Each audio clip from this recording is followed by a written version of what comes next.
राजा के स्वरूप को देख करके दंग रह गया। मैं तो जिंदगी में कभी राजा नहीं बन सकता हूं, मगर एक बार राजा को मुझे मिलना तो जरूरी है। ये ताकत, ये व्यक्तित्व कहां से आया? अपनी औकात को पहचाने बिना राजमहल के पास पहुंच गया। राजा को तो ना बोलने का प्रश्न ही नहीं था, मगर राजमहल के द्वार पे जो खड़े थे उसने भिखारी को बोला कि अक्कल तो देख तेरी, ये तेरी ताकत, राजा को मिलने के लिए आया है, चले जाए यहां से। वो निकल गया। मन में बहुत चुभन हुई कि राजा ये क्यों नहीं मिल सकता है मुझे, कोई ऐसा प्रयोग। गंदे कपड़े, किसको पूछा कि मैं राजा क्यों क्यों नहीं मिल सकता हूं, तो गंदे कपड़े, बिखरे हुए बाल, आंख अंदर, पैर में कुछ नहीं, शरीर तेरा गंदा, राजा मिलेगा क्या? उसने बोला ये मेरी मनस्थिति में बदल नहीं सकता हूं, पैसा ही नहीं तो अच्छे कपड़े कहां से लाऊंगा। मगर उसने किसी एक सैनिक को पूछ लिया, राजा को सबसे ज्यादा प्रिय चीज क्या है? और उसने बोला राजा को संगीत बहुत प्रिय है। और वो भिखारी, उम्र थी 25 साल की, मन में एक ठान ली थी कि किसी भी हिसाब से राजा से मिल तो लूंगा ही। और बिल्कुल राजमहल के कोने में उसने एक झोपड़ी बनाई और झोपड़ी में जाकर के संगीत का प्रोग्राम उसने शुरू किया। जो आता था, जैसा समय मिलने पर कहीं भी संगीत का प्रोग्राम होता तो वो चला जाता था। धीरे धीरे धीरे धीरे रियाज करते करते संगीत का मास्टर बन गया। और एक दिन रात के समय में उसने संगीत छेड़ा। वो संगीत की आवाज रात की नीरव शांति में राजा के कानों तक पहुंची। राजा ने बेगम पूछा ये संगीत कहां से?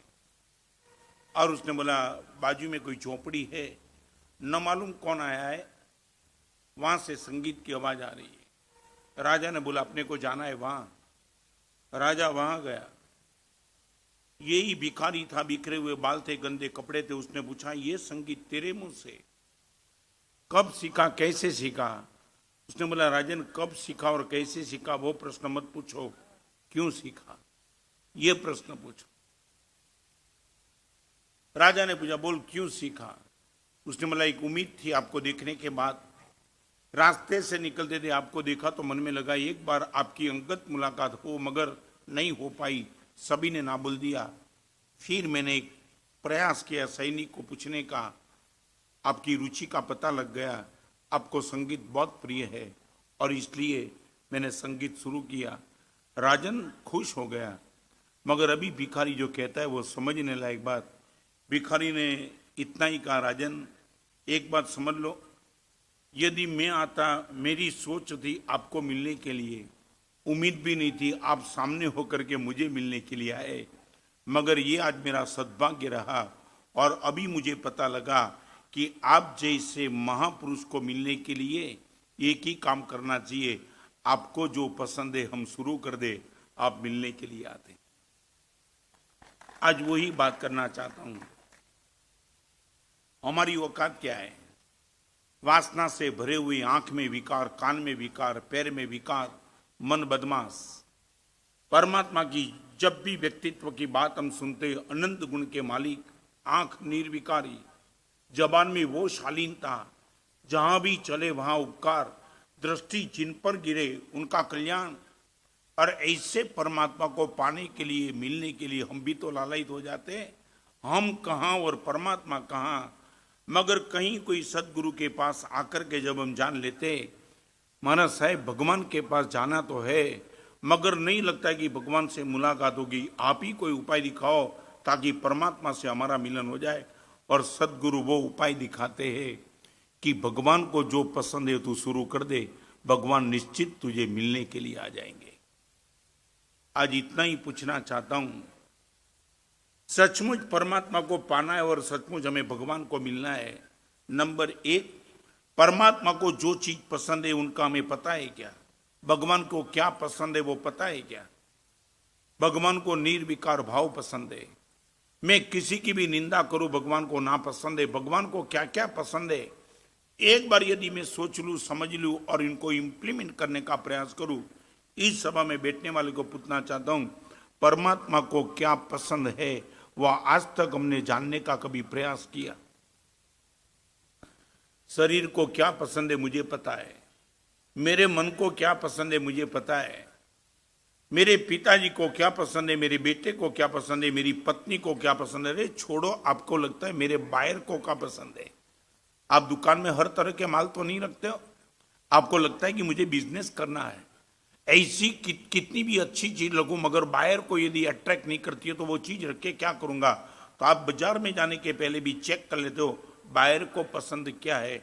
मैं आपको सिर्फ इतना ही पूछना चाहता हूं, शरीर को, मन को, पत्नी को, पिताजी को, बायर को, सभी की पसंदगी क्या है हमने पता लगाया? भगवान को क्या पसंद है हमने आज तक कभी पता लगाया क्या? हम सर पटक लेंगे मगर भगवान से मिलना नहीं होगा। चाहे भिखारी 500 बार राजमहल पे चला जाता मगर वो भिखारी को कोई अंदर एंट्री देता ही नहीं। ये कपड़े पॉसिबल ही नहीं है। तो आज आपको मैं पूछना चाहता हूं, सच बोलो, ये जानने का प्रयास हमने क्यों नहीं किया? Why not?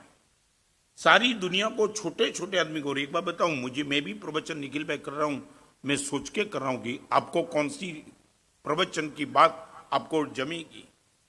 चाहे मैं हाई लेवल की बात करूं तो मे भी पॉसिबल कितनी सच्ची अच्छी हो मगर आपके लिए काम की नहीं है। आप 1 मिनट में निकल जाएगी कि माना साहब जो भी बोलते वो सही होगा मगर अपने पल्ले में कुछ नहीं पड़ता है। तो ये 4 महीने से मैं प्रवचन आपकी पसंदगी को लेके करता हूं, भले मुझे जो कहना है वही कहता हूं मगर आपको हमेशा के लिए प्रवचन सुनने के लिए आने का मन हो तो मैं आपकी पसंदगी का ख्याल रखता हूं। तो मैं आपको पूछना चाहता हूं, भगवान को क्या पसंद है वो जानने का प्रयास आज तक हमने कितना किया?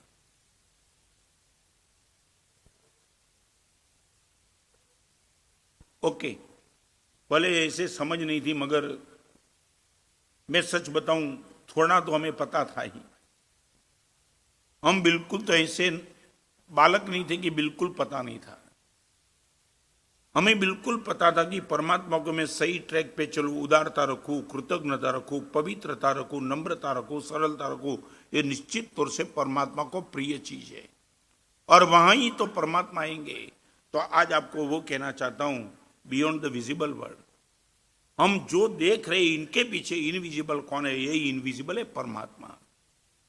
यदि वहां तक हमें जाना है तो हमें कुछ करना तो पड़ेगा, ऐसे तो परमात्मा मिलने वाले नहीं है। मैंने शायद पहले भी बोला था, आज भी रिपीट करना चाहता हूं, जिसके होठों पे हंसी और पांवों में छाले होंगे मालिक वही तेरे ढूंढने वाले होंगे। होठों पे हंसी और पांवों में छाले, चेहरे पे चमक चाहिए और पैर में भी पॉसिबल खून भी बहता हो मगर चेहरे की चमक कम न हो, तब भगवान खोजने के लिए हमें निकलने का प्रयास करना पड़ेगा। तो आज आपसे 5 चीज की बात करना चाहता हूं। यदि हम सही अर्थ में बियॉन्ड द विजिबल वर्ल्ड हम जाना चाहते, निश्चित तौर से जो हमारी आंखों के सामने आता नहीं है वो उसको हमको पाना है। और एक बात बताऊं, भिखारी को कितनी बार राजा को मिलने में सफलता मिले मगर राजा कभी भिखारी को राजा नहीं बना सकता है। भगवान की सबसे बड़ी श्रेष्ठतम विशेषता यह है, भगवान हमें सिर्फ मिलते ही नहीं है, भगवान हमें भगवान बना भी देते। ये ताकत, मैं चाहे कितना सबल बन जाऊं राजा को मिलने के लिए, राजा बोलेगा ठीक है तुझे लाख रुपया दे सकता हूं मगर राजा बनाने की बात नॉट पॉसिबल। भगवान बोलते अरियंत ना ध्याने अरियंत बनी जशो, जिननी भक्ति करता करता जिन, भगवान की भक्ति करते करते मैं खुद भगवान बन सकता हूं। इनके पहले क्या करना चाहिए? ये सीधा तरीका तो है ही नहीं मगर क्या क्या हम करें तो हम परमात्मा बन सके, इनकी थोड़ी सी बात आज आपके सामने रखना चाहता हूं। एक बाप ने अपने बेटे को बगीचा में भेजा ना, बेटा पूरी डाली निकाल के लेके आया पौधे की। बाप ने बोला ये तू क्या करके आया? बड़े प्रेम से मैंने वो पौधा बोया था तो उनकी डाली लेके आया, मैंने क्या किया क्या? तो कि पप्पा ऐसा है ना, मैं तो लेने के लिए फूल गया था तो फूल लेके आना था ना, डाली क्यों लेके आया?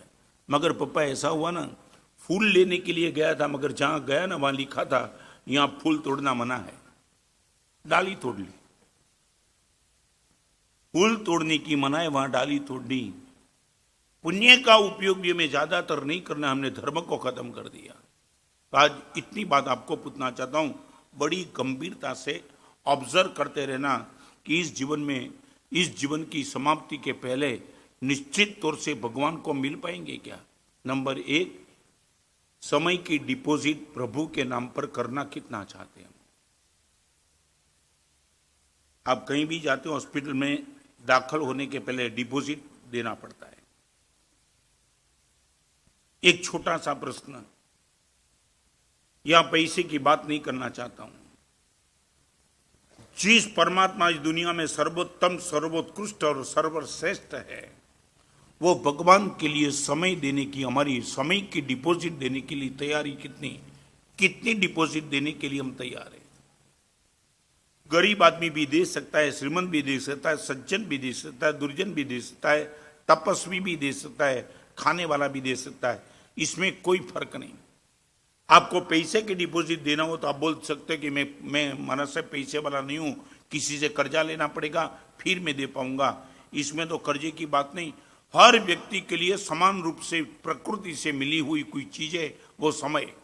तो मैं आपको पूछना चाहता हूं, 24 घंटे में परमात्मा को डिपॉजिट में समय देने की मानसिकता कितनी आपकी?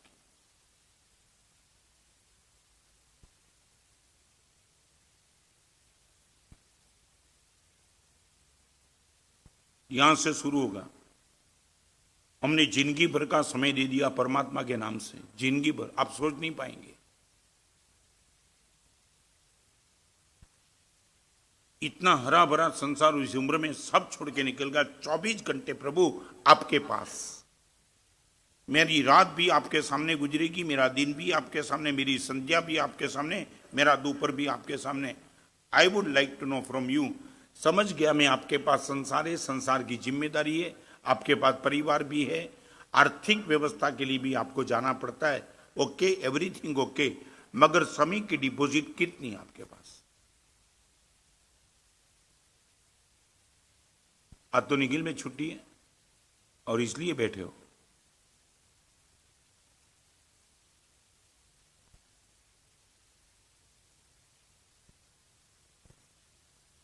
Where there is interest there is investment.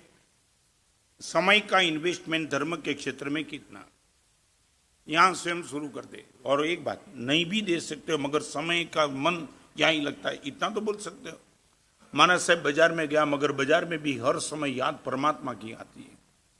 घर चलाता हूं मगर महाराज साहब हर समय याद वो घर की नहीं आती है, परमात्मा आपकी आती है। इतना छोटा सा प्रश्न, पहले ही स्टेप में हम फेल।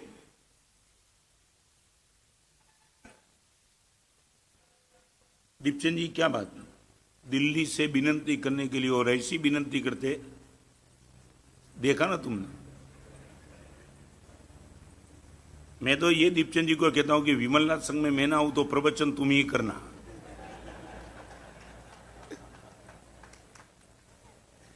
ये भी तो प्रवचनकार है।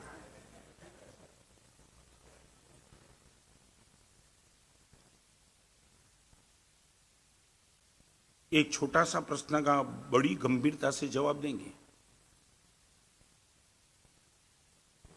धर्म करने के लिए समय नहीं है, माफ। फिर से रिपीट करना चाहता हूं, 2 बार आपको सुनना है फिर जज करना है। धर्म करने के लिए महाराज साहब समय नहीं मिलता है, वो माफ। मगर समय मिलता है तब धर्म निश्चित करता हूं, इतनी गारंटी दे सकते हो? फर्क समझे मैं क्या कहना चाहता हूं? धर्म करने के लिए महाराज साहब मेरे पास समय नहीं है, माफ। मगर जब भी समय मिलता है तब धर्म ही करता हूं, पाप नहीं करता हूं, वो गारंटी देने के लिए तैयारी। चलो बाजार में गए, जाना पड़ता है, हर चीज में आपको मैं माफ कर देता हूं। महाराज साहब आप जैसे हम संसार में बैठे सन्यासी नहीं है, हजारों जगह पे महाराज साहब जाना पड़ता है, शादी में भी जाना पड़ता है, उठाव में भी जाना पड़ता है, ओके सब माफ। मगर इतना गारंटी के साथ बोल दो कि महाराज साहब धर्म करने के लिए मेरे पास समय नहीं है, मगर समय मिलता है तो धर्म को छोड़ के कुछ नहीं करता हूं। सच बोलो, इतना बोलने में, इतनी गारंटी देने में हमें दिक्कत क्या है? महाराज साहब जैसे ही लगा कि एक्सीडेंटली इतना समय मिल गया, 1 घंटा 2 घंटा टीवी की स्विच ऑन नहीं करता हूं।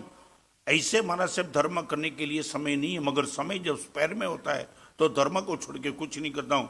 इतना कहने में दिक्कत क्या है? क्या है इस प्रश्न का आपके पास जवाब क्या है? बाकी हर चीज आपकी मां परमात्मा खुद करते हैं कि संसार में बैठा उलझा हुआ आदमी है, पुण्य तेरा कम है, जिंदगी भर तक भागते रहेगा तभी कुछ तेरा संसार चलेगा। चलो मान लिया, मगर वो तो बता दे कि जब समय मिलता है तब तू क्या करता है?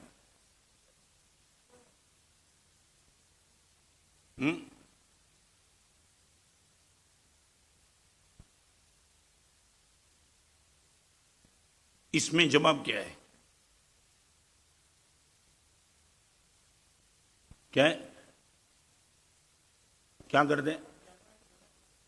कोई विरोध नहीं, व्यापार में भी धर्म आ सकता है, कोई प्रश्न नहीं है। नीति पूर्वक व्यापार करो, वो भी तो धर्म है, नीति धर्म है। मैं अभी वो तो प्रश्न आपका छोड़ दिया, तुम 24 घंटा 18 घंटा बाजार को देते हो वो नहीं पूछना चाहता हूं, मगर इतना ही बताओ, सब काम खत्म होने के बाद जो स्पेयर में समय बचता है महाराज से वो धर्म को देता हूं, पाप को नहीं देता हूं, बस इतना बोलो।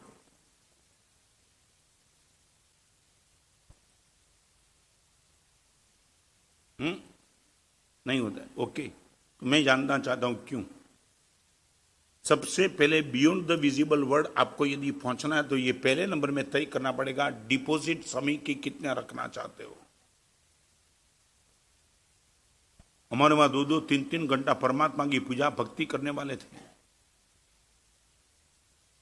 उनको मंदिर से बुलाना पड़ते थे। ऐसे आचार्य भगवान कलापूर्णेश्वरी महाराज थे, हमारे गुरुदेव थे, जिनको पूछो हमारे गुरुदेव रात को पूरी की पूरी रात बैठ करके लिखते थे।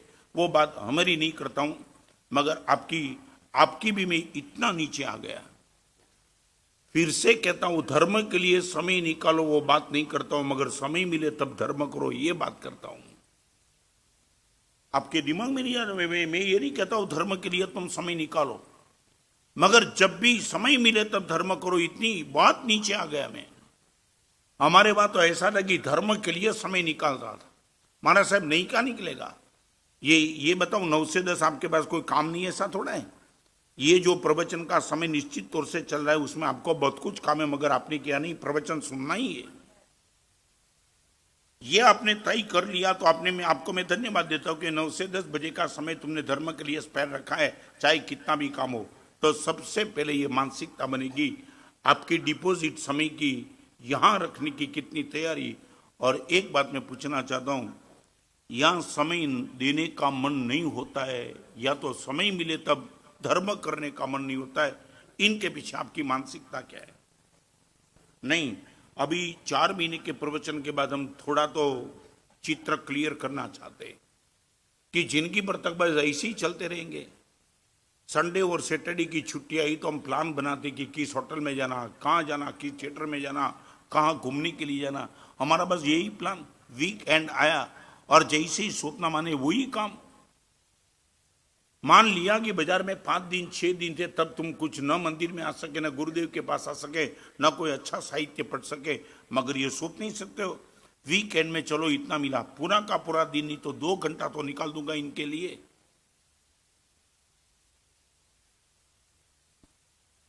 चलो आगे।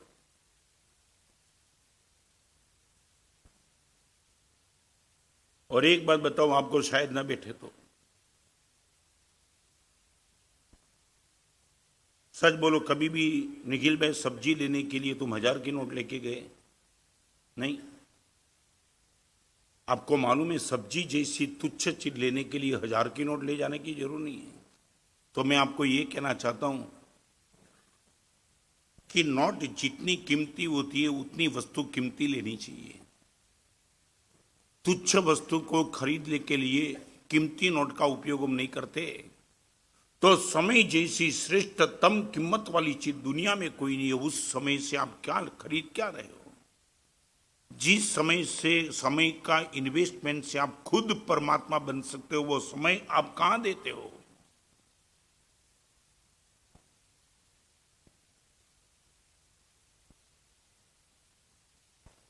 आप मुझे मिलने के लिए आते हो तो आपने कई बार देखा होगा, कभी कभी तो ऐसा भी मैं करता हूं, आप मिलते हो, आपसे बात चलती हो, मेरा लिखने का चालू होता है। और कभी ऐसा होता है कि आपके सामने देखना अति जरूरी होता है, मिलने बात करने की एकदम इमरजेंसी होती है, तो कभी कभी ऐसा होता है कि जैसे ही आपका जाना शुरू हुआ मैं पेन पकड़ के लिखने को बैठ जाता हूं। ये क्यों? साधु जीवन है, जिस स्थान पे बैठा उस स्थान पे लोग संपर्क भी है, सभी के साथ बात करनी पड़ती है, सबको जवाब भी देना पड़ता है, आने वाले के पत्र का प्रत्युत्तर भी लिखना पड़ता है, गुचरी भी करता हूँ, आराम भी करता हूँ, सब कुछ करता हूँ। मगर जैसे ही पता चला कि अभी ये समय मुझे मिला, बस दैट्स ऑल, अभी मेरे काम में मैं लग जाता हूँ। मैं आपको इतना ही कहता हूँ, मेरी जो जिम्मेदारी है ऐसी आपकी भी जिम्मेदारी है। आपकी जिम्मेदारी समाप्त होवे और बीच में जो समय का गैप मिले वो समय में धर्म करते चलो।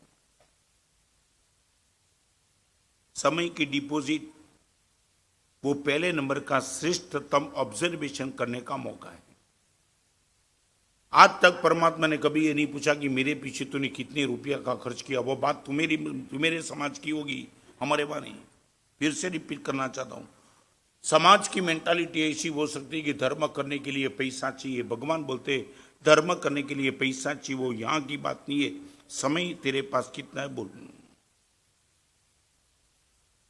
चलो आगे।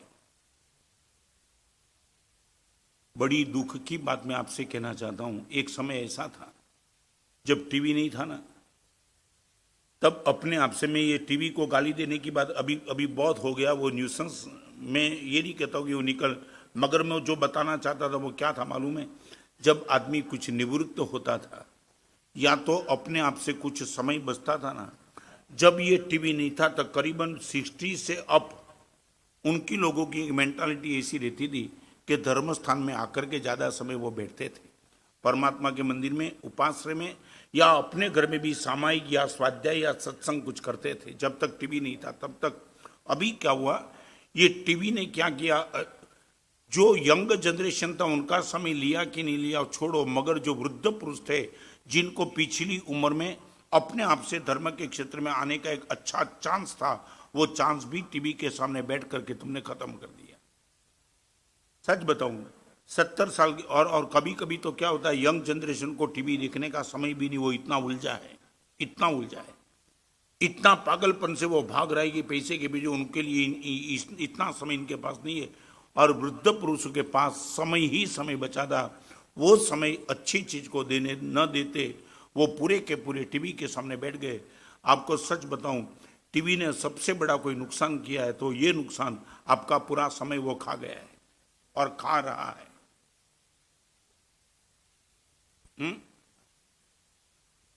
क्या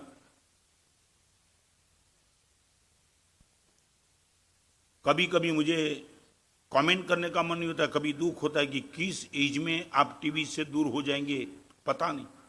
70, 80 साल, 90 साल के बुढ़े को टीवी के सामने बैठ करके जब ये फिजूल समय निकालने, और वो भी लाचार है, वो भी इसलिए लाचार है कि महाराज साहब समय निकालू तो कहाँ निकालू, बाजार में जा नहीं सकता हूँ, बेटे को बैठने का समय नहीं है, धर्म पत्नी है नहीं, पुत्र वधु को महाराज साहब में जमता नहीं, तो फिर करूँ क्या, बस इसके सामने बैठ के जीवन समाप्त कर देता हूँ। तुम समझे क्या मजबूरी हो गई है। 90 साल का बुढ़ा वो बोलता है कि महाराज साहब जाऊँ तो कहाँ जाऊँ, या तो मर जाऊँ या तो समय काट दूँ। तो समय काटने का मेरे पास कोई साधन ही नहीं है, एक साधन है, बस इनके सामने बैठ के समय खत्म कर देता हूँ।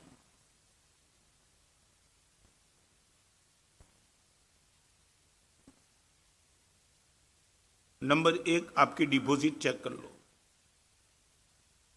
जिस दिन आपको साधना के मार्ग पर, स्पिरिचुअल मार्ग पे आने का मन हो तो इसी स्टेप पे आपको आना पड़ेगा, बाकी कोई स्टेप नहीं है आपके पास।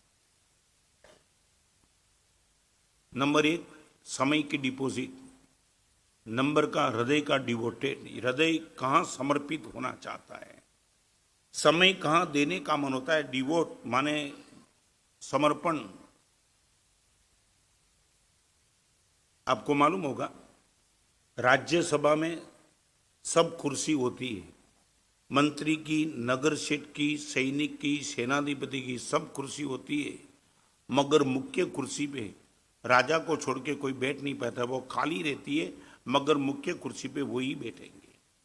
तो मैं बताऊं, आपके जीवन की जो राज्यसभा है उसमें पत्नी भी होगी, बेटा भी होगा, पिता भी होगा, बाजार भी होगा, धंधा भी होगा, बाहर भी होगा, पेमेंट भी होगा, गवर्नमेंट भी होगी। आपके जीवन की जो राज्यसभा है उसमें हर कुर्सी पे हर को बिठाने की छूट है, मगर हृदय की कुर्सी पे परमात्मा को छोड़ के यदि आप किसको नहीं बिठाओ तो आप सफल बन गए। मैं आपको इतना ही पूछना चाहता हूं, मन आप किसी को भी दे दो, और मालूम है निखिल भाई, हमने कभी सोचा नहीं, आंख दो, आंख दो, कान दो, ये दो, दिमाग दो, फेफड़े दो, हृदय एक। आंख दो दे दी कुदरत ने, कान भी दो दिया, फेफड़े भी दो दिए, दिमाग भी दो दिया, हृदय एक दिया। तो आपको पूछना चाहता हूं, सारी राज्य सभी को मैं संभालता हूं, मगर गुरुदेव हृदय के सिंहासन पर परमात्मा को छोड़ के किसी को नहीं बैठाऊंगा। मेरी और आपकी दो में से थोड़ा फर्क बताऊं। भगवान को छोड़ के कोई प्रियतम न लगे वो हमारी भूमिका। फिर से रिपीट करना चाहता हूं, भगवान ही प्रियतम लगे वो हमारी भूमिका, और सबसे ज्यादा प्रिय पात्र परमात्मा लगे वो आपकी भूमिका। सबसे ज्यादा माने बाजार भी है, पैसा भी है, पत्नी भी है, परिवार है, सब पर प्रेम प्रेम प्रेम, मगर टॉप पे यदि चला है तो बोलेंगे भगवान को छोड़ के यहां कोई नहीं बैठेगा। सारी राज्यसभा में सभी बैठेंगे, सभी से बात करूंगा, मगर केंद्र स्थान पे तो मैं ही बैठूंगा। ये राजा की बात। मेरे जीवन में सारी दुनिया को मैं स्थान दे दूंगा, मगर गुरुदेव हृदय के सिंहासन पर परमात्मा को छोड़ के मैं किसी को बिठा नहीं सकता हूं। डिपॉजिट के बाद आता है डिवोटी। दीपचंद जी विमलनाथ संघ या विमलनाथ भगवान के लिए ले जाना चाहते हो, ये कंडीशन में बताओ कि महाराज साहब हम फुल्ली पास है, तो फिर सोचता हूं दिल्ली की।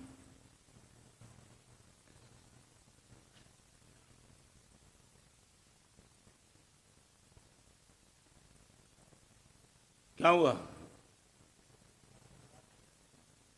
क्या वापिस बोलूं?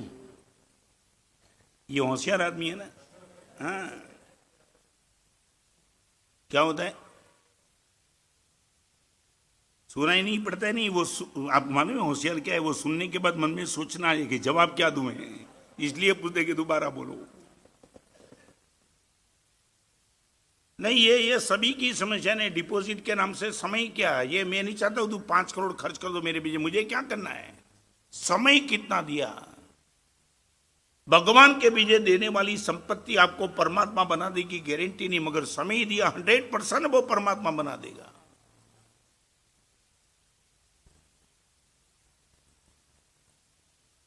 और देखो कभी कभी तो निखिल भाई ऐसे लोगों की बात सुन के वेदना होती है, तिरस्कार नहीं होता है, हमारा से समय नहीं मिलता है। कभी कभी किसी के प्रति प्रेम होता है तो मैं अपने आप से पूछता हूँ, प्रवचन में आता है हमारा से समय नहीं मिलता है, क्या करूं? मैं उनको कोई तिरस्कार नहीं कहता हूं, एक शब्द बोलने का भी मन नहीं होता है। सच बताओ, इनके साथ ऐसा भी नहीं लगता है कि उनको मैं बताऊं जीवन की समाप्ति के बाद एक चीज जो आने वाली नहीं, उनके लिए उनके पास 24 घंटा है, और मरने के बाद जो चीज अपने साथ आने वाली उनके लिए इनके पास समय नहीं है, समय नहीं है। आपको पूछूं मैं, आपको गाड़ी कितनी भी तेज गति से भगानी हो, मगर पेट्रोल पंप के पास खड़े रहने की यदि समय नहीं होगा तो गाड़ी चलेगी कहां? ये देव और गुरु तो पेट्रोल पंप है, यहां आने का समय नहीं है तो जीवन की गाड़ी चलेगी कैसे? पेट्रोल पंप के बाद तुम ये बोलते कि महाराज साहब गाड़ी ठहराने का समय नहीं, पेट्रोल नहीं भरेगा तो गाड़ी चलेगी कैसे? चाहे कितनी भी तेज रफ्तार से गाड़ी को भगाना है, मगर ये तो पेट्रोल पंप है, यहां तो गाड़ी खड़ी रखनी ही पड़ेगी। देव और गुरु तो पेट्रोल पंप है, यहां तो मेरे पास यदि जीवन की गाड़ी को खड़ी रखने का समय नहीं तो तुम्हारी गाड़ी जाएगी कैसे आगे? टीवी के लिए समय है, बातचीत करने के लिए समय है, मोबाइल में घंटा बिगाड़ने का समय, और हल्केपन से बोल देता है महाराज साहब प्रवचन में आना चाहता तो मगर समय नहीं है। ठीक है, क्या हम भी तो क्या बोले, भगवान भी सारे जगत को नहीं अपना बदल पाए, मैं कौन बदलने वाला? मगर जब ऐसा जवाब सुनता हूं तो लगता है कि अभी इनको बोलूं तो भी क्या बोलूं, अपने आप से वो समझ नहीं पाता है कि मैं किसके लिए समय की ना बोल रहा हूं। मरीज जब बोलता है कि डॉक्टर के पास जाने का मुझे समय नहीं है, तो निश्चित समझना कि मौत नजदीक आने वाली है। डॉक्टर के पास जाने का समय नहीं तेरे पास, नंबर एक, आपकी डिपॉजिट आप चेक कर लो। नंबर दो, हृदय में स्थान किसका है। और एक बात बताऊं, आपका समर्पण हृदय का किनके प्रति, वो चेक करने का श्रेष्ठ विकल्प बताऊं, मैं भी नहीं समझ पाऊंगा और आप भी नहीं समझ पाएंगे। भगवान ने एक अच्छा सा अच्छा रास्ता दिखा दिया है। फुर्सत के समय में तेरा मन का कब्जा जो जमा लेता है वो तेरा समर्पण है। फुर्सत का समय माने दो प्रवृत्ति के बीच में निवृत्ति का समय। समझे what I would like to say. दो प्रवृत्ति के बीच में निवृत्ति के समय में तेरे मन में जो आता है वहां तेरा लगाव पक्का है। आप अपने आप से चेक कर लेना कि निवृत्ति के समय में स्मृति पथ का कब्जा कौन ले लेता है। रात को नींद नहीं आई, अभी बिल्कुल निवृत्ति है, ना टीवी है, ना कोई पत्नी है, ना कोई बाजू में इधर उधर ना बेटा है, बस आप अकेले गद्दी में हो। और ये निवृत्ति के समय में आपका मन का कब्जा कौन ले लेता है। ये आपका समर्पण है। समर्पण के लिए मेरे पैर में झुको तो समर्पण वो दंभ हो सकता है, मगर निवृत्ति के समय में आपके मन में जो भी स्मृति में आता है वही आपका एक समर्पण का एक तरीका है। तो आप मुझे बता दो, दो प्रवृत्ति के बीच में निवृत्ति होती है तो आपकी स्मृति पथ में कौन आता है।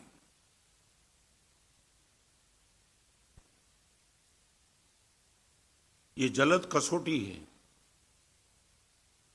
हमारा पूरा यदि दंभ होगा तो यहां खुला हो जाएगा। दुनिया को बोलने के लिए हम सब कुछ बोल सकते हैं, मगर हृदय के सामने तो कैसे चीटिंग कर पाएंगे।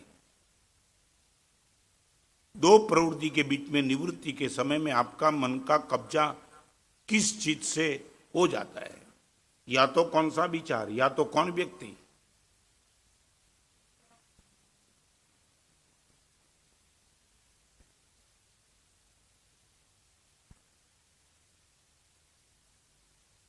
मैं नहीं मानता हूं कि ये एकदम सरलता से हम जवाब दे सके, ऐसी मानसिकता हमारी नहीं है। सच, नींद नहीं आती है तो नींद कब आएगी, नींद कब आएगी ये मन में विचार आता है, मगर जब तक नींद नहीं आएगी तब तक बैठ करके परमात्मा का नामस्मरण करूं ये भाव नहीं आता है। मैं जो कहना चाहता हूं समझ गए ना। करवट बदलते रहेगा, नींद कब आएगी, नींद कब आएगी, नींद कब आएगी ये सोचते रहेगा, मगर जब तक नींद नहीं आती है तब लाओ बैठ करके परमात्मा का नामस्मरण करूं ये भाव मन में आता ही नहीं।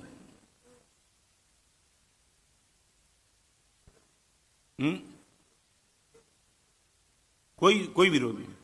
नींद आने के लिए भले नवकार मंत्र गिनो, मगर नींद आने के लिए वो ही गिनना, पैसा मत गिनना, बस इतना तो करो पक्का।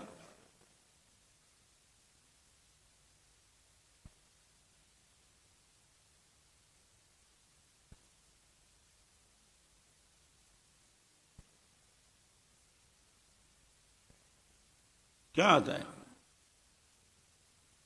एक आदमी ने कोई कारण बिना पत्नी पे गर्म हो गया। पत्नी ने पूछा हुआ क्या, सीधा सुबह उठा और सीधा पत्नी पे गर्म, तू भी अक्ल नहीं है तेरे में, कभी भी मुझे उठा देती है। पत्नी ने बोला रोज इसी टाइम पे उठा दे, वही टाइम पे आपको उठाया, इतनी गर्मी से बात करने की जरूरत क्या है। मालूम है क्या जवाब दिया उसने, नहीं दीपक भाई, उसने बोला आज कितने दिनों के बाद रात को सोया और सोने के बाद सपना आया, और सपना ऐसा जबरदस्त आया कि हजार की नोट गिर रही है ऊपर से। अभी पत्नी बोली कि 50,000 की नोट गिर रही है तो बराबर है, सपने में ही गिरी थी ना, मगर मुझे चाटा मारने की जरूरत की तो कि जैसे ही जमीन तक पहुंची तूने मुझे उठा दिया। थोड़ा जल्दी नहीं उठा था, अभी सपने में पैसा मिलने वाला था क्या।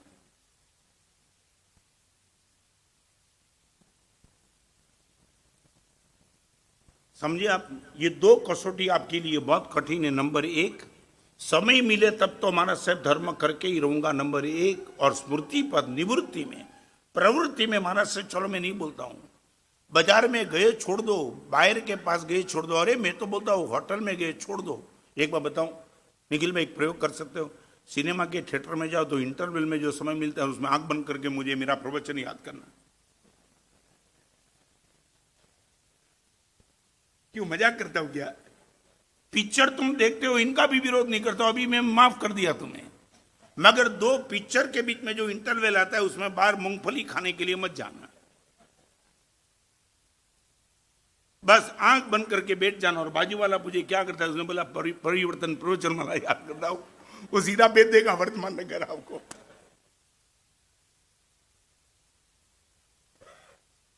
पॉसिबल और नॉट? दो पाप की प्रवृत्ति के बीच में धर्म नहीं आ जाता है, और ये इम्पॉसिबल नहीं है। यहां बैठे बैठे भी यदि आपको पैसे का विचार आ सकता है तो बाजार में परमात्मा का विचार क्यों नहीं आ सकता है? समझे मैं क्या कहना चाहता हूं? ऐसे माहौल के बीच में भी यदि आपको पैसे का विचार आ सकता है तो बाजार के माहौल में परमात्मा का विचार क्यों नहीं आ सकता है?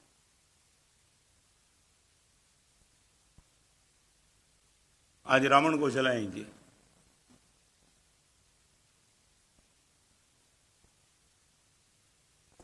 इनके बीच जो भी राज होगा वो कभी कभी तो लगता है कि ये तमाशा बन गया है।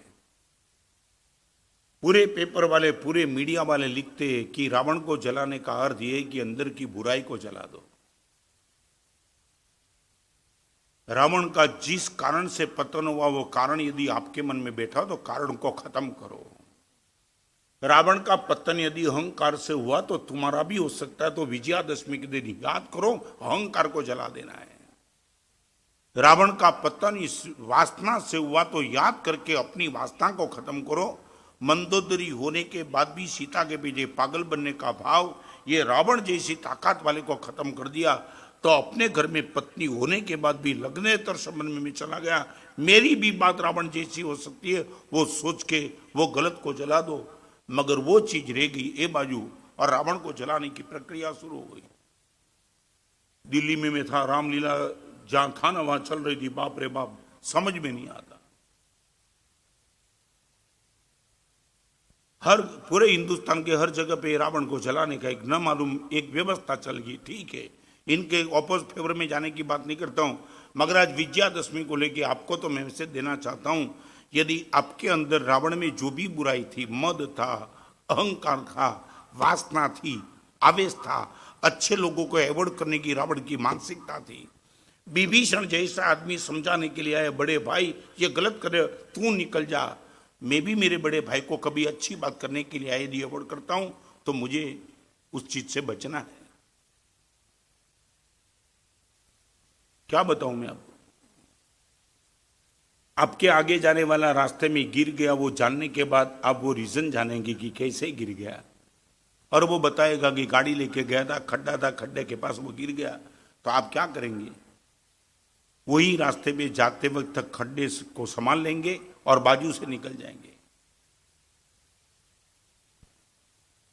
किसी का पतन अपने उत्थान का कारण बना देना, किसी के पतन को देख करके अपने जीवन को उत्थान के मार्ग पे ले जाना। रावण का पतन तुमने देख लिया, वो पतन आपका न हो इसलिए उत्थान के मार्ग पे चले जाना। तो नंबर 2 डिवोटेड बन जाओ, नंबर 3 डिफेंस बन जाओ। डिफेंस माने रक्षा। किसकी रक्षा? यदि आपके पास संस्कार और सद्गुण जितने भी है, जैसे भी है, उनकी आप रक्षा करते चलो।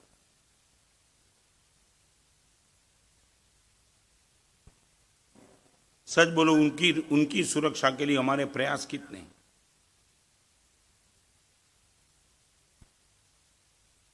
समय में किसको देता हूं? नंबर 1। हृदय में किसको देता हूं? नंबर 2। और अभी मैं किसको बचाने के प्रयास में लगाऊं? नंबर 3। नंबर 1 समय, नंबर 2 हृदय, नंबर 3 किसको बचाने का प्रयास में मैं लगाऊं? पैसे को बचाना है, संबंध को बचाना है, स्वास्थ्य को बचाना है, सत्ता को ठिकानी है। हमारा टारगेट क्या है? संपत्ति को बचा लूं, सत्ता को बचा लूं, स्वास्थ्य को बचा लूं, संबंध को मेंटेन करते चलो। भगवान बोलते हैं संस्कार और सद्गुण दोनों को डिफेंस करने का तेरा प्रयास कितना? आपको मालूम होगा क्रिकेट में सामने वाला जब गेंदबाज जबरदस्त होता है तो वो रन बनाने का प्रयास नहीं करता है, वो डिफेंसिव खेल लेता है। वो बोलेगा अभी तो विकेट ही गिर जाए ऐसा है, तो अभी जल्दबाजी मत करो, थोड़ा बचा लो अपने आप से। यदि क्रीज पे बच गया तो आने वाले बॉल में मैं रन कर पाऊंगा, मगर आउट ही हो गया तो करूंगा क्या? और सच बताऊं, पूरा का पूरा वर्तमान युग डिफेंस खेलने का है। पूरा का पूरा वर्तमान युग डिफेंस खेलने का है। डिफेंस माने बस अभी बढ़ाने की बात मत करो, बचाने की बात शुरू करो। बढ़ाने की बात वो गई, वो जमाना गया। शायद तुम्हारे पिताजी का जमाना था कि बढ़ा सकते थे, अभी बचाओ ना तो भी इनफ, बचाने का भी गया। डिफेंस की भूमिका में हम कितने हैं, इसको आगे चलाने के पहले पूछता हूं, सच बोलो, आप क्या बचाना क्या चाहते हो?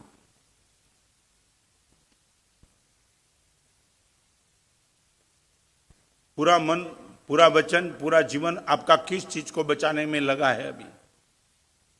संस्कार और सद्गुण? यदि मुझे पूछो तो 5 आइटम है बचाने की। नंबर 1 संस्कार बचाओ, नंबर 2 सद्गुण बचाओ, नंबर 2 समाधि बचाओ, नंबर 3 समता भाव बचाओ, नंबर 4 आपकी सदगति हो, इनका प्रयास करो। यदि बचाना है तो 5 ही चीज बचाओ जो अगले जन्म तक आपको सुरक्षित रखेगी। ये डिफेंस। 26 जनवरी को कच्छ में भूकंप आया, उस टाइम में हारिज था, हारिज में भी भूकंप आया, हम भागे, नीचे उतरे, फिर पाकिस्तान के बॉर्डर तक वीआर करके गया। निखिल भी 2 चीज देखी बड़ी गंभीरता से।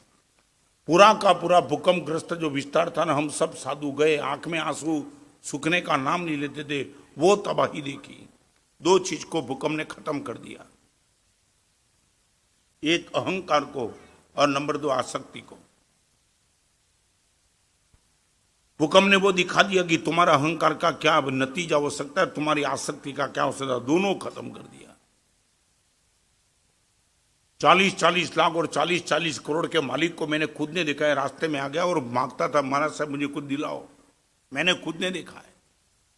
महाराज साहब जिंदगी भर तक अपने घर पे आने वाले को हाथ मैंने भर दिए। महाराज साहब आज मेरे हाथ फैला रहा हूं, मुझे खाने का ठिकाना नहीं है। अहंकार को नीचे लाके दे दिया।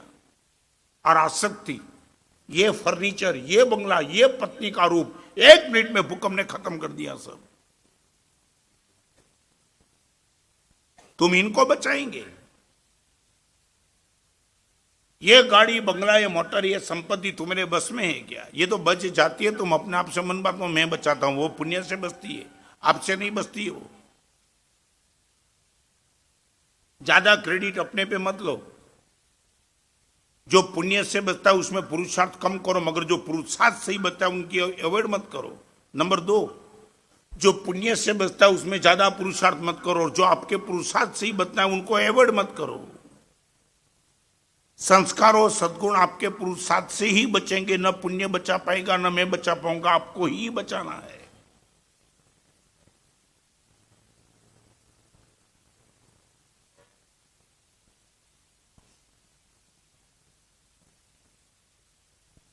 Beyond the visible world.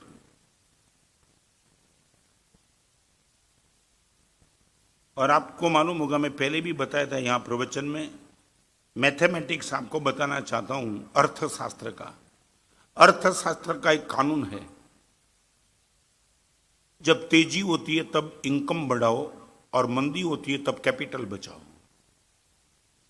जब तेजी का माहौल होता है तब आप इनकम बढ़ाओ, मगर मंदी का माहौल होता है तब आपकी कैपिटल बचाओ। इनकम बढ़ाने का प्रयास मत करो, इनकम बढ़ेगी नहीं मगर कैपिटल भी खत्म हो जाएगी। समझे ना मैं क्या कहना चाहता हूं? तेजी के माहौल में तुम्हारी इनकम बढ़ सकती है, वो टाइम कैपिटल बचाने की नहीं, वो इनकम में और भी ऐड करते चलो। मगर पूरे के पूरे बाजार में जब मंदी चलती है तब इनकम बढ़ाने की बात करने में तुम मार खा जाएंगे। अभी तो ये टाइम है, तुम अपनी कैपिटल बचा लो, दैट्स ऑल।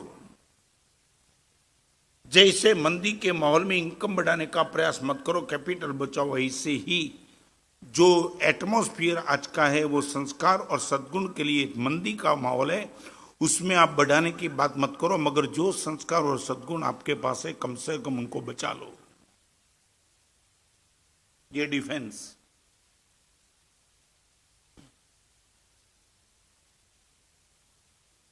नंबर 4,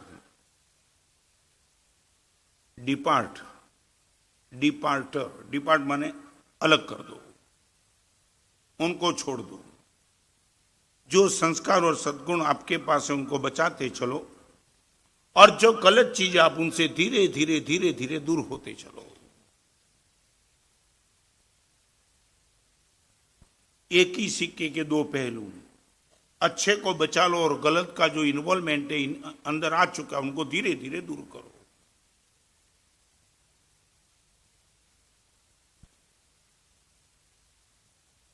एक पागल की हॉस्पिटल थी ना, मैं ये मुझे एग्जाम्पल बहुत प्रिय है। परमात्मा महावीर देव का जो मैसेज इस एग्जाम्पल से आपको एकदम क्लियर कट पहुंच जाएगा। मेरी बात आप सबकी बात,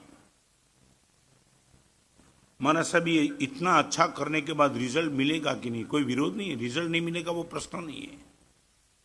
मगर होता क्या है, एक पागलों की हॉस्पिटल में पागलों को संभालने वाला जो सुपरवाइजर था ना, उनको एक आदमी मिलने के लिए गया और उसने पूछा, किसी मरीज की दवाई करते करते वो यदि अच्छा हो गया है, आप इनको डिस्चार्ज देते हो हॉस्पिटल से, आपको पता कैसे लगता है कि वो अच्छा हो गया? बहुत बढ़िया जवाब दिया। तुम देखना चाहते हो कि सुनना चाहते हो? उसने बोला देखने को मिले तो गुड, तो आपको यू हैव टू वेट। 4 दिन के बाद ये जो सामने वाला कमरा है ना, उसमें एक पागल है, वो अच्छा हो रहा है, हम उनको डिस्चार्ज देने वाले हैं। यदि 4 दिन तक तुम ठहर सकते हो तो मैं आपको दिखा दूं कि वो सही अर्थ में अच्छा, हम तो मानते हैं मगर अच्छा हुआ कि नहीं, उनकी कसौटी जो हम करते वो आप समझ लेना। उसने बोला ठीक है, 4 दिन को मुझे दिक्कत नहीं है, 4 दिन रह गया। 4 दिन के बाद जब इनको डिस्चार्ज किया, डिस्चार्ज करने में निखिल भाई उनको बोला नहीं कि अभी तुम्हें छुट्टी दे रहे, मगर एक काम कर कि जो मेंटल हॉस्पिटल का जो दरवाजा है ना, वहां एक बड़ी टंकी है और नीचे नल है, पाइपलाइन, एक काम कर, ये बाल्टी ले जा। होज था, होज, और होज में पाइपलाइन, पाइपलाइन में नल, उसके हाथ में बाल्टी थाम दी और उसको सिर्फ इतना ही कहा, मुझे क्या करना है तो कि एक काम करना है, बाल्टी बाजू में रखना और होज में करीबन 4-5 बाल्टी जितना पानी भरा है वो होज तुझे खाली कर देना है। उसने बोला ठीक है। और जैसे ही वो गया बाल्टी लेकर के होज में बाल्टी डाली, पानी निकालने का प्रयास किया और उसी टाइम ऊपर से टांकी में एक नल लगाया था, वो नल खुला कर दिया। टांकी का पानी नल के माध्यम से किस में आने लगा? होज में। ये जो आदमी था ना, उसने सुपरविजर बिल्कुल बाजू में खड़ा था, उसको बोला एक काम करो, आप मुझे बोलते हो कि ये होज में से पानी निकाल दो, मगर ये ऊपर तो आपने चालू कर दिया, जब तक ये बंद नहीं होगा तब तक मैं चालू नहीं करूंगा, क्योंकि मैं यहाँ खाली करता हूं और ऊपर से सब आ रहा है तो मेरा प्रयास तो फेल हो जाएगा। जो चेक करने के लिए आया था ना, उसको बोला देख ये पागल अच्छा हो चुका है, इनकी निशानी, ये मैं निकालने के प्रयास करूंगा पहले, मगर ऊपर से तो बंद करो फिर निकालो, बाकी तो मैं मर जाऊंगा। तो मैं आपको भी इतना कहना चाहता हूं, समझ गए? क्या समझे? आप पहले नए का आगमन तो बंद करो, जूने को निकालने की, पुराने को निकालने का प्रयास है, मगर नया चालू। एक और मैं आपको बताऊं, पानी निकालते चलो और ऊपर से पानी आता ही रहता है, आता रहता है, आपकी नजर वहां नहीं जाती है कि जिनकी भर तक ये पानी निकालने का बाल्टी से प्रयास करूंगा, थक जाऊंगा मगर सफल नहीं बनूंगा, क्योंकि ऊपर से तो चालू है। एक बार नीचे से निकालने का बंद करो, मगर ऊपर से तो सबसे पहले बंद करो, नजर तो डालो कि ये धंधा दोनों कैसे चलेगा मेरा। ये नंबर 4। नंबर 1 आपकी डिपॉजिट क्या है, नंबर आप डिवोटेड कहां हो, नंबर 3 आपके पास डिफेंस क्या है, नंबर 4 डिपार्ट क्या है।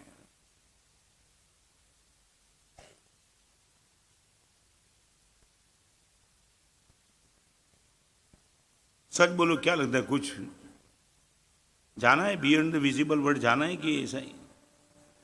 हाँ,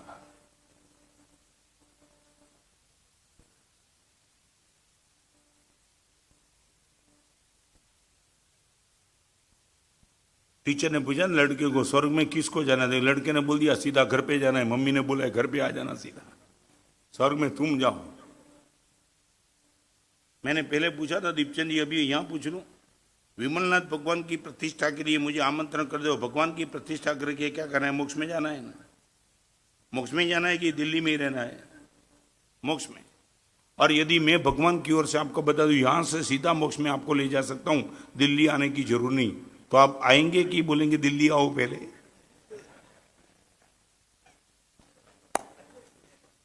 पहले दिल्ली आओ।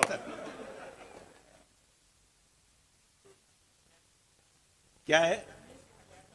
कल्याण किसका हुआ नहीं? कल्याण बल्याण की बात छोड़ो यार, ये तो हम प्रयास करते। कल्याण तुम ये मामूली मानते हो क्या? सच बताऊं, हजारों किलोमीटर की बहिर यात्रा सुलभ है, मगर 1 सेंटीमीटर अंदर जाना मुश्किल है। हम अंदर जाना ही नहीं चाहते। यहां से अमेरिका जाना है, लंदन जाना है, जर्मन जाना है, वर्ल्ड टूर पे जाना है, पहले अंदर तो जा। नहीं, तैयारी नहीं है। मैं कई लोगों को बोलता हूं ना, आंख बंद करके भगवान को देखो। बोलने वाला बोलता है अंधेरा ही दिखाई पड़ता है, भगवान नहीं दिखाई पड़ता है। हाँ, प्रयोग करना ये आप प्रयोग करना। आंख बंद करने के बाद तो परमात्मा की मूर्ति देखो, आपको वो मूर्ति नहीं याद आती है। आंख बंद करने के बाद सामने कुछ नहीं है, तो आपकी कल्पना से आप जो लाना चाहते हो वो आ सकती है, फिर भी भगवान नहीं आते।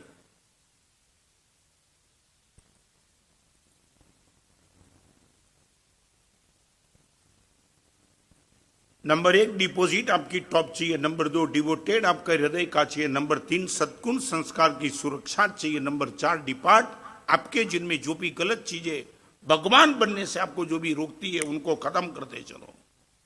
कहां तक मेरे साथ बैठेंगे?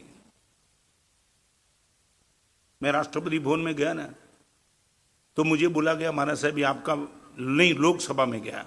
लोकसभा के बिल्डिंग में जब गया, गर्मी का समय था, करीबन 47, और मैं जब अंदर जाने लगा तो उस लोगों ने बोला महाराज साहब आपका पानी नहीं चलेगा। मतलब बॉइल्ड वाटर है, आप भी देख लो, कोई जहर बेर नहीं डाला है उसमें। महाराज साहब नहीं चलेगा सो नहीं चलेगा। 47 डिग्री में यदि आपको लोकसभा में एंट्री करना है तो महाराज साहब ये पानी आपके साथ नहीं चलेगा, छोड़ देना पड़ा, क्योंकि मुझे जाना जरूरी था, वहां मेरी मीटिंग थी। तो लोकसभा में जाने के पहले उन लोगों ने जो बोला महाराज साहब ये डिपार्ट करना ही पड़ेगा, तो मैं छोड़ दिया। तब गजा पाया। तो हम भगवान के नजदीक जाना चाहते तो भगवान भी बोलते दोस्त इस चीज को साथ में रख करके तू मेरे पास नहीं आ पाएगा, इनको तुझे छोड़ना ही पड़ेगा। हम बोले भगवान आपको छोड़ सकते, मगर ये तो रहेगा।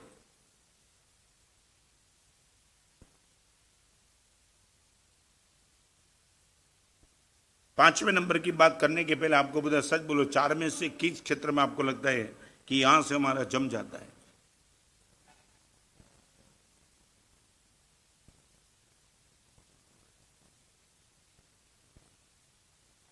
नंबर 1, नंबर 2, नंबर 3, नंबर 4, कहां लगता है कि यहां निश्चित तौर से हमारा सब जम जाता है? दिमाग में बोलो। डिपॉजिट में, डिवोटेड में, डिफेंस में और डिपार्ट में।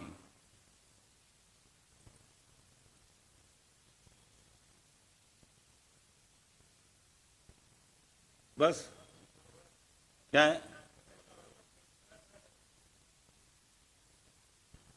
थोड़ा थोड़ा, वो थोड़ा थोड़ा शब्द तुम ऐसे लेके आते हो, माने थोड़ा थोड़ा माने कैसे समझू? तुम इतने होशियार और चालाक हो ना, चतुर नहीं चालाक, और आपकी चालाकी आपके गले पे ही आती है। मैं बताया था ना पहले, एक गांव में एक बुढ़ी थी ना, तो सेठ ने उनके पास घी मांगा 1 किलो, और जैसी सेठ वो बुढ़ी ने घी दिया, क्योंकि वो अपने घर में दूध में से दही, दही में से मक्खन और मक्खन से घी बनाती थी, और जैसे घी दिया ना, सेठ तराजू में वो घी को रखा, 900 ग्राम निकला। 1 किलो में कितना होता है? 1000 ग्राम। सेठ ने बुढ़ी को बुलाया और गाली देने लगा, शर्म नहीं आती है? गांव में रहती है, इतनी 80 साल की उम्र हो चुकी है, अभी चीटिंग करती है मेरे साथ। वो बुढ़ी तो बेचारी सुनती रही। उसने हाथ जोड़ के सेठ को बोला, सेठ आप मुझे सुनो तो सही, न मेरे पास तराजू है न कुछ है, तो तराजू नहीं है तो तूने 1 किलो कैसे दे दिया? मैंने मांगा था 1 किलो, पैसा तो 1 किलो के लिया। सेठ एक बार समझो, मैं कोई झूठ नहीं बोलूंगी, मेरे घर पे आपके देखना है तो देख लो, मैं घी बनाती हूँ, मगर तराजू नहीं है। तराजू नहीं है तो मुझे ये बता दे कि तूने 1 किलो के नाम से 900 ग्राम क्यों दिया? तब बुढ़ी ने बोल दिया, सेठ आपके घर से, आपकी दुकान से मैं कल गुड़ लेके गई थी, वो 1 किलो गुड़ आपका लिया था, वो 1 किलो के सामने 1 किलो घी रखा, तो जो आया वो आपको दे दिया।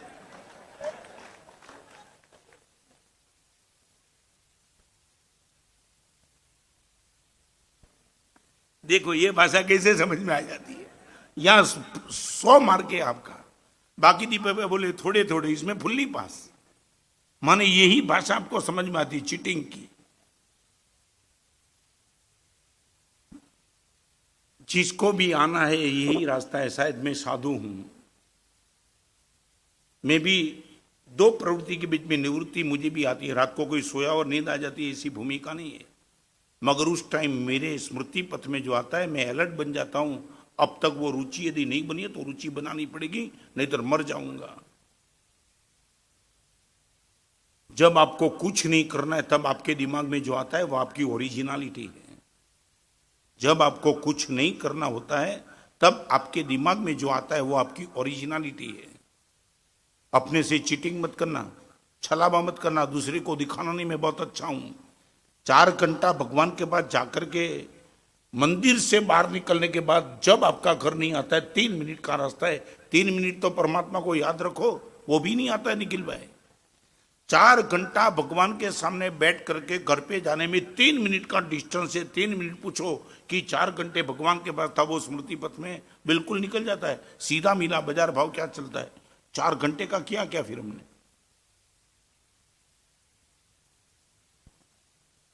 और 5वें नंबर का विकल्प है डिसेंट। डिसेंट